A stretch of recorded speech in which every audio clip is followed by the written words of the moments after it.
राधे। सबसे पहले आप लोगों को प्रणाम। राधे राधे। रामायण में तो कहा ही गया है ना, बिनु सत्संग विवेक न होई, राम कृपा बिनु सुलभ न सोई। तो सत्संग जब होने लगा है, इसका मतलब राम की कृपा हो चुकी है। अब भगवान की कृपा रूपी कैश को हम लोग कितना गुना पाते हैं, ये हम लोगों के ऊपर। अभी अभी गीता का 11वें अध्याय का जो अंतिम 3 श्लोक है, उसका बड़ा ही सुंदर महत्व है। अंतिम श्लोक जो है, जो अभी पढ़ा गया, मत कर्म इन मत परमो मत भक्त संग वर्जित निर्वैर सर्वभूतेषु यह समामेति पांडव। भगवान कहते हैं कि जो मेरे परायण रहकर मेरे लिए ही समस्त कर्मों को करता है, जो मेरा भक्त है, संग वर्जित है, मैंने कुसंग से बचा हुआ है, और तो क्या कहते हैं, सभी भूत प्राणियों में निर्वैरी है, सभी भूत प्राणियों में किसी में शत्रु भाव नहीं रखता, वो मुझे प्राप्त कर लेता है। एक्चुअली हम लोगों का क्या विस्मृत हो जाता है कि सभी भूत प्राणियों में ईश्वर बैठे हुए हैं, ये हमें विस्मृत हो जाता है। हमेशा अगर हमें याद रहे तो हम किसी प्राणी से द्वेष नहीं कर सकते हैं, किसी प्राणी को किसी तरह की व्यंग बाण हम नहीं कर सकते, उसका अपमान नहीं कर सकते, लेकिन हमें ये विस्मृत हो जाता है कि उसके अंदर ईश्वर बैठे हुए। तो कोशिश ये करनी चाहिए कि हमेशा हमारे स्मृति में ये बना रहे, किसी से द्वेष भाव न रखे, यानी कि भक्ति में अपने आप समाप्त हो जाता है। अब भगवान की कथा किसी के अंदर जा रही हो और उसकी व्यथा न जा रही हो, ऐसा हो नहीं सकता। यदि किसी की व्यथा न जा रही हो तो समझ लीजिए कि उसके अंदर भगवान की कथा प्रवेश नहीं कर रही। भगवान की कथा प्रवेश करने के बाद किसी के अंदर कोई व्यथा रही नहीं। भगवान ने तो यहाँ तक कहा ही है कि, तो आप लोग जानते ही हैं, भगवान कहते हैं कि तू वही करता है जो तू चाहता, तू वही करता है जो तू चाहता है, और होता वो है जो मैं चाहता हूँ। इसलिए तू वो कर जो मैं चाहता हूँ, होगा वो जो तू चाहता। तो हम भगवान की बात, सभी बातों को मानेंगे तो जो मैं चाहता हूँ, हम लोग चाहते हैं, वही हो। रामायण में भी कहा गया है कि मिला ही न रघुपति बिन अनुरागा, कि ये जोग जप ज्ञान विरागा। इतना हूँ जोग जग तप कर लिया जाए, लेकिन प्रेम अगर नहीं है तो काम होने वाला। आगे ये भी कहा गया है कि राम ही केवल प्रेम प्यारा, जान ले मुझे जान निहारा, यही जान ही तुम तुम ही जनाई, जान तो तुम ही हो जाए। यानी भगवान की जिस पे कृपा हो गई, वो ब्रह्म स्वरूप ही हो जाता है, वो भगवान ही हो जाता है। संसार के बड़े बड़े साधन प्राप्त होकर भी, जैसे संसार ने बहुत विकास किया, विज्ञान कहता है कि हम बहुत विकास कर। एक बार मोबाइल में एक मैसेज आया था बड़ा सुंदर, कि वैज्ञानिक लोग ये खोज कर रहे हैं कि मंगल पर जीवन है कि। तो उसमें ये लिखा हुआ था कि वैज्ञानिकों को ये खोज करना चाहिए कि जीवन में मंगल है, जीवन में मंगल कैसे होगा, इसके बारे में अगर रिसर्च हो तो बहुत अच्छी बात है। तो बाहर बहुत ही विकास हो चुका है, बड़ी बड़ी अट्टालिकाएं, महल भवन, बड़े बड़े सड़कें, बड़े बड़े गाड़ियां, बड़े बड़े फ्लैट्स। लेकिन यक्ष प्रश्न आज भी वहीं का वहीं खड़ा है। यक्ष प्रश्न ये है कि क्या इन सबों को पाकर भी हम सुखी हो पाए हैं, इसको पाकर हम आनंदमय हो सके हैं, हमारे अभाव का बोध चला गया है, तृप्ति चली गई है, असंतुष्टि चली गई, कि हम पूर्णतया संतुष्ट हो गए। ये यक्ष प्रश्न आज भी वैसे का वैसे ही खड़ा। ये क्यों नहीं जा रहा है, इसका कारण ही यही है कि भगवान जब जाने लगे तो उद्धव जी ने उनसे कहा कि प्रभु आप चले जा रहे हैं, आप ये संसार के लिए सूर्य के समान है, आप चले जाएंगे तो पूरे संसार में अंधकार छा जाए, और फिर हम लोग जैसा संतों और भक्तों का क्या हाल होगा, बड़ी विचित्र अवस्था हो जाएगी, कोई हम लोग को मार्गदर्शन करने वाला रह ही नहीं जाए। तो भगवान ने उनसे कहा कि इस बार मैं वैकुंठ में नहीं जाऊंगा, इस बार मैं पूरे ऐश्वर्य के साथ भागवत में ही समा जाऊंगा। भगवान ने उद्धव जी से कहा कि उद्धव, मेरे जाने के बाद मेरा एक भक्त विदुर मुझे खोजते खोजते आएगा, और विदुर से तुम ये कह देना कि मैं मैत्रेय मुनि के पास उसके लिए कुछ ज्ञान छोड़ के जा रहा हूँ। यही हुआ, भगवान चले गए, विदुर जी खोजते खोजते उद्धव जी के पास गए हैं, उद्धव जी से ने विदुर जी से कहा कि मैत्रेय मुनि के पास जाइए, भगवान ने आपके लिए वहां ज्ञान छोड़ा है। तो भगवान के जाने की खबर सुन के विदुर जी उदास हो गए थे, लेकिन थोड़ा वो ज्ञान प्राप्त करना जरूरी था कि थोड़ा उनका उदासी या दुख कम होता।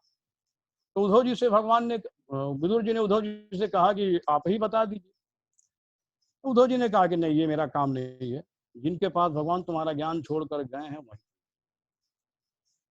उद्धव जी के विदुर जी पहुंचे हैं मैत्रेय मुनि के पास। मैत्रेय मुनि जी व्यास जी के सखा थे, उनके समकालीन थे। मैत्रेय मुनि से व्यास जी पूछते हैं कि प्रभु ये बताइए कि संसारी मनुष्य दिन रात सुख के लिए परिश्रम कर रहा है, सुख का लवलेश भी उसे प्राप्त नहीं हो रहा, बहुत साधन सुख का जुटाने के बाद भी वो दुखी है।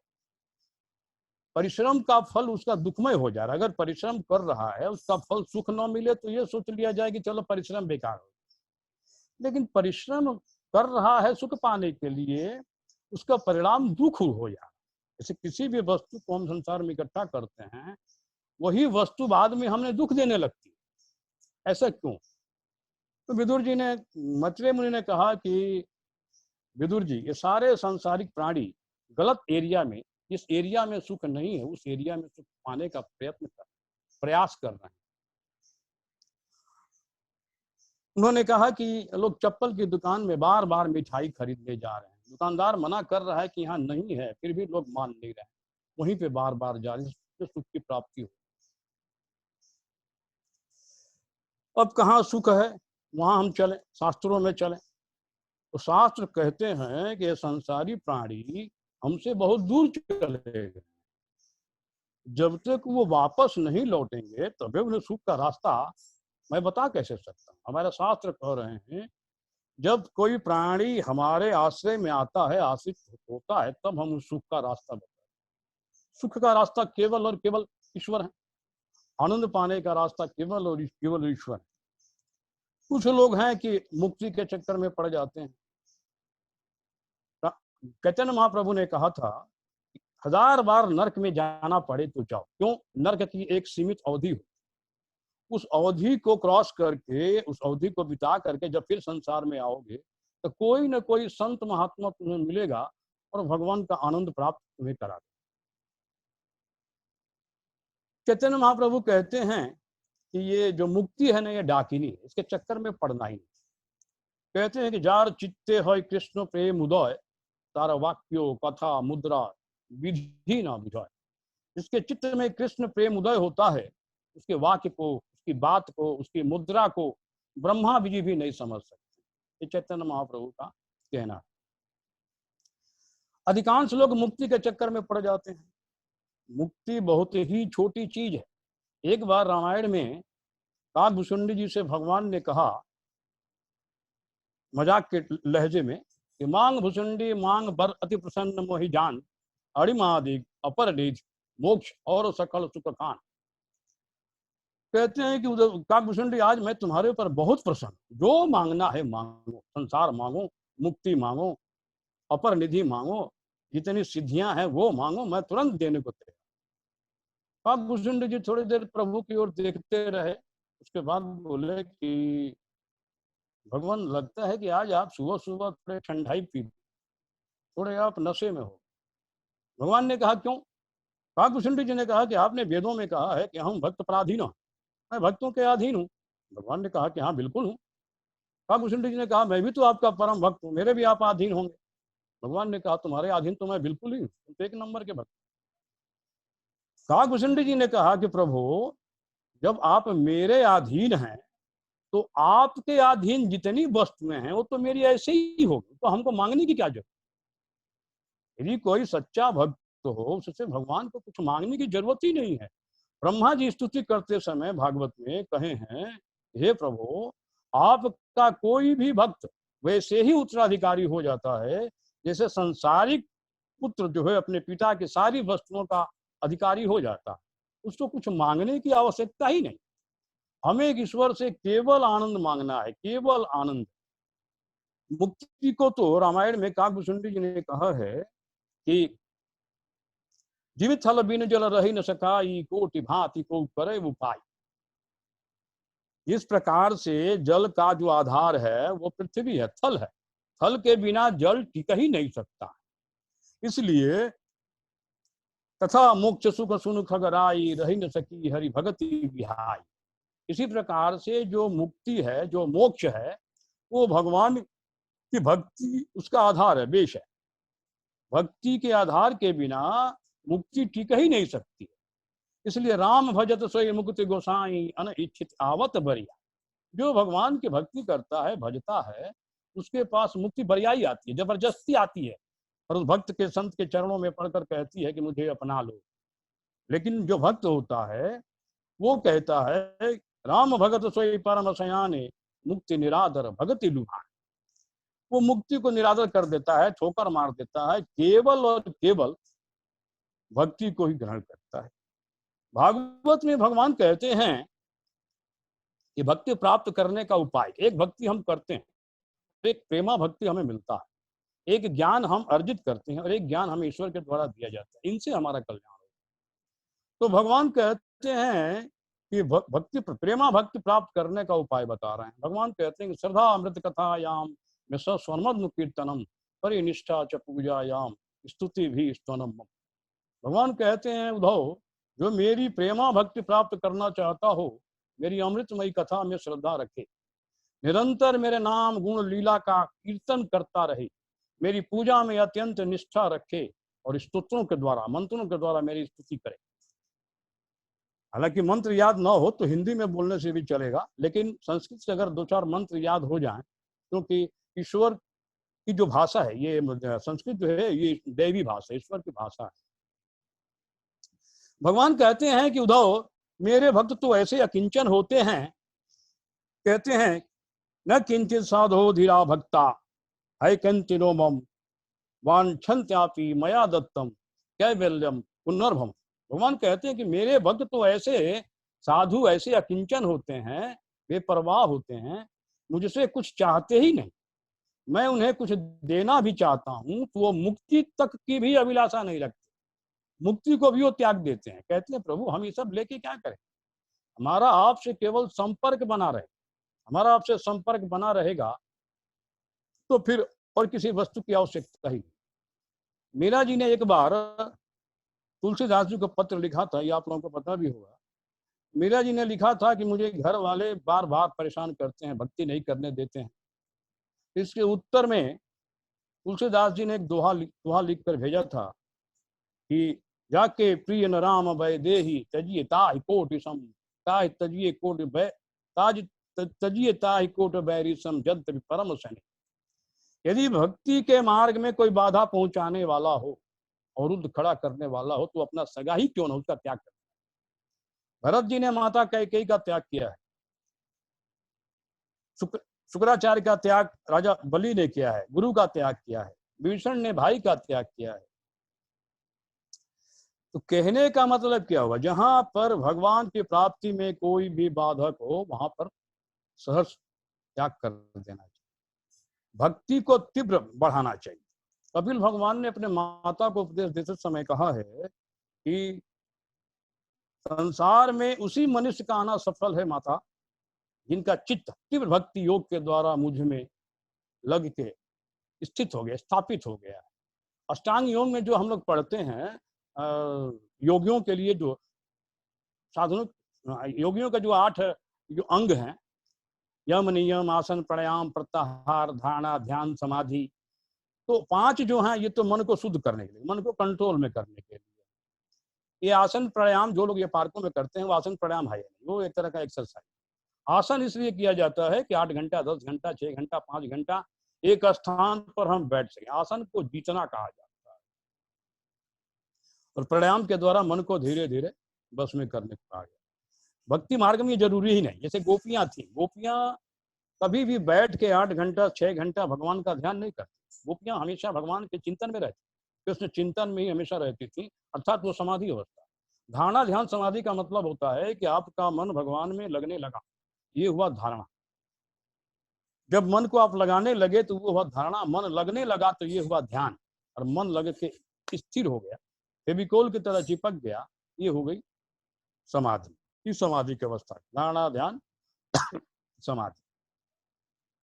गोपियां हमेशा किसी चिंतन में रहती, कहने का मतलब है कि हम अपनी भक्ति को जितना ही बढ़ाएंगे उतना हमारा काम होता जाएगा। भक्ति के से ही भगवान को बस में किया जा सकता है। संसारी कितना भी वस्तु हम प्राप्त कर लें, फिर वही बात घूम के आती है कि उससे हमारे अंतःकरण में आनंद पैदा नहीं होता। ये संसार की जो वस्तुएं हैं हमारे जीवन को चलाने का साधन है। मकान चाहिए हमारे शरीर को रहने के लिए, आत्मा का उससे कोई मतलब नहीं। गाड़ी चाहिए शरीर को एक स्थान से दूसरे स्थान पर जाने के लिए, आत्मा का उससे कोई मतलब नहीं। भोजन चाहिए शरीर के लिए, शरीर को जीवित रखना है, आत्मा का उस भोजन से कुछ लेना देना नहीं। संसार के जितने भी पदार्थ हैं वो भगवान ने हमारे शरीर के लिए बनाए, क्योंकि हमारा शरीर पंचभूत से बना है। हमारा शरीर दिव्य वस्तु को ग्रहण ही नहीं कर सकता, और जो हमारी आत्मा है वो यहाँ की वस्तु ग्रहण नहीं करती है। नतीजा ये होता है कि बड़े से बड़े मकान बना लिए, मन प्रसन्न होता है, आत्मा प्रसन्न नहीं होती है। बड़ी से बड़ी गाड़ी ले लिए, मन प्रसन्न होता है, माया का पुत्र है, आत्मा प्रसन्न नहीं होती है। बड़े से बड़े फ्लैट ले लिए, बैंक बैलेंस कर लिए, कुछ भी कर लिए, आत्मा का वो सब्जेक्ट ही नहीं। आत्मा का सब्जेक्ट केवल और केवल परमात्मा। परमात्मा संबंधी चीजें हैं, भक्ति है, ज्ञान है, वैराग है, स्वाध्याय है, तप है, त्याग, ये सब आत्मा के चीज है। इसको ग्रहण आत्मा करती है। एक बात और समझ लीजिए कि माया से बनी हुई हमारी जो 5 ज्ञानेंद्रियां हैं, जैसे आंख है, नाक है, कान है, त्वचा है, रसना है, ये ज्ञानेंद्रियां एक दूसरे का विषय ही नहीं ग्रहण करती। जैसे मान लीजिए कि ये पांचों माया से बनी है, पंचभूत से बनी। जैसे आंख का काम है देखना, तो देखने का काम सिर्फ आंख कर सकती है, देखने का काम आप कान से नहीं कर सकते। कान का विषय है सुनना, तो कान का जो सब्जेक्ट है वो आंख ग्रहण नहीं करती। कान का सब्जेक्ट सुनना है तो नासिका उस सब्जेक्ट को ग्रहण नहीं कर सकती। जो नासिका का सब्जेक्ट है सूंघना, सूंघने वाला काम कान नहीं कर सकता। तो ये पांचों ज्ञानेंद्रियां जो पंचभूत से बनी है, माया से बनी है, यही एक दूसरे का विषय जब ग्रहण नहीं कर रही है, तो आत्मा तो दिव्य है, दिव्य लोक से आई, वो इस संसार के पदार्थों को ग्रहण कैसे कर सकती है। इसलिए संसार का कोई भी सब्जेक्ट आत्मा को सुखी नहीं कर सकता है, हम चाहे जितना भी इकट्ठा कर। नतीजा ये होता है कि बहुत जुटाने के बाद भी हम अंदर से अतृप्त हैं, अभावग्रस्त हैं, हमारे अंदर तृप्ति आई नहीं है। कारण क्या है कि आत्मा वाला सुख मिला नहीं। आत्मा वाला सुख परमात्मा से मिलता है तो वहां लोग जाते नहीं। और जब तक ये आत्मा वाला सुख, परम सुख नहीं मिल जाएगा, तब तक मनुष्य को कर्म करना पड़ेगा, चाहे वो करोड़ों जन्म आए, करोड़ों जन्म जाए। और तब तक वो अपने लिए ही कर्म करेगा, दूसरे के लिए कर्म भी नहीं करे। जब तक परम सुख मनुष्य को नहीं मिल जाता है, संसारी मनुष्य को, तब तक वो अपने लिए ही कर्म करेगा, दूसरे के बारे में वो सोचेगा ही नहीं। करने का तो बात।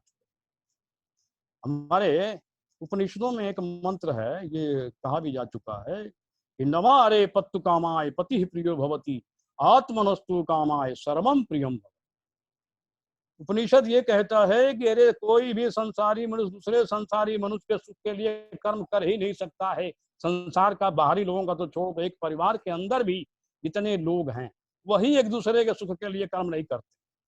सब एक दूसरे से सुख पाने में लगे हुए हैं। पिता पुत्र से सुख पाने में लगा है, पुत्र पिता से सुख पाने में लगा, पति पत्नी से सुख पाने में लगा है, पत्नी पति से सुख पाने में लगी। एक परिवार में सारे लोग एक दूसरे को सुख देने के चक्कर में रहते ही नहीं, एक दूसरे से सुख पाने के चक्कर में लगे रहते हैं। क्यों? किसी को अपना वास्तविक सुख, अपना सुख मिला ही नहीं, परम सुख मिला है। जब तक अपना सुख नहीं मिल जाएगा तब तक वो मनुष्य दूसरे के लिए कर्म कभी कर ही नहीं सकता है। इसको गांठ बांध दिया। कल एक प्रश्न था, हालांकि माया के बारे में कोई चर्चा करना अच्छी बात नहीं, माया को तो हम लोग दूर करना चाहते हैं। प्रवीण जी ने एक बात उठाई थी माया के बारे में। तो भगवान ने कहा है कि मेरी 2 शक्तियां हैं, एक विद्या माया है, एक अविद्या माया। विद्या माया ले जाती है ज्ञान के तरफ, जिसका फल होता है प्रकाश, सुख, शांति, आनंद।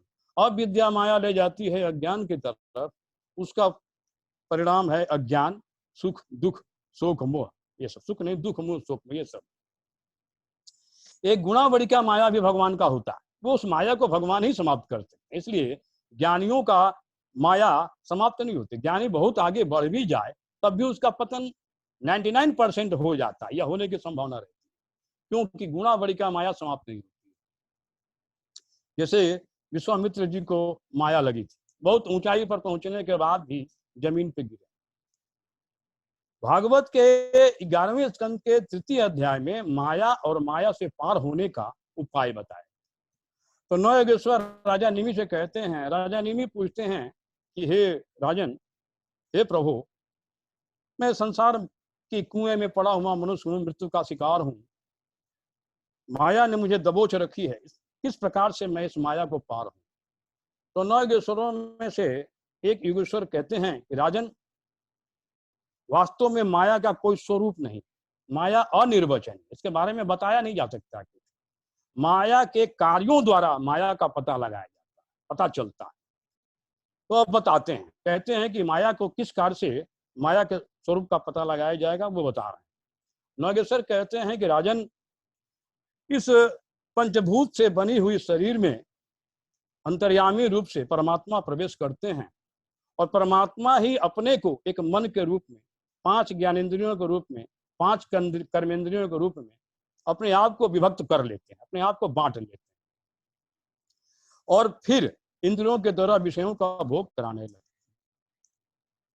यह अज्ञानी जीव ईश्वर द्वारा दी हुई इंद्रियों की में शक्ति से विषयों का भोग करने लगता है और इस पंचभूत के शरीर को ही अपना स्वरूप अर्थात आत्मा मान लेता है। ये भगवान की माया है।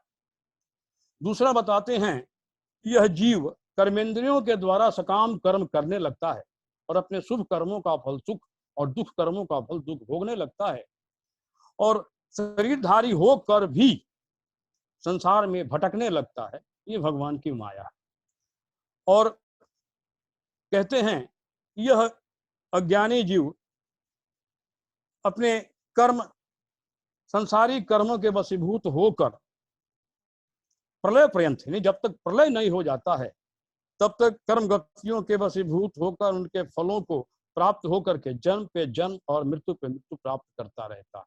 अर्थात ये भगवान की माया है। तो भगवान की माया अनिर्वचनीय है, इसके बारे में कुछ कहा नहीं, उसके कार्यों से पता लगाया जाता है और भी विस्तार से इसमें जब आप सुख सागर लाइएगा या एकादश स्कंद लाइएगा, उसके 3 अध्याय में बड़ा विस्तार से बताएगा। भगवान कहते हैं, नौ योगेश्वर कहते हैं कि इससे बचने का केवल एक उपाय है माया को भगाने के लिए कि हम ईश्वर के सम्मुख हो जाएं, ईश्वर के चरणों को पकड़ लें, तभी माया हमें छोड़ेगी। देखिए, माया समाप्त नहीं होती है, माया को समाप्त करने की शक्ति भगवान में भी नहीं। माया भगवान को चिपकती नहीं है और जो भगवान भगवत प्राप्ति कर लेता है, जो भगवान के पास चला जाता है, तो माया उस भक्त से चिपकना बंद कर, माया समाप्त नहीं होती, उस भक्त से माया नहीं लगती है। तो भक्त माया से अलग होकर और अपने आनंद में पड़ा रहता है। तो ठीक है, इसके लिए इतना ही। राधे राधे, आप लोगों को प्रणाम।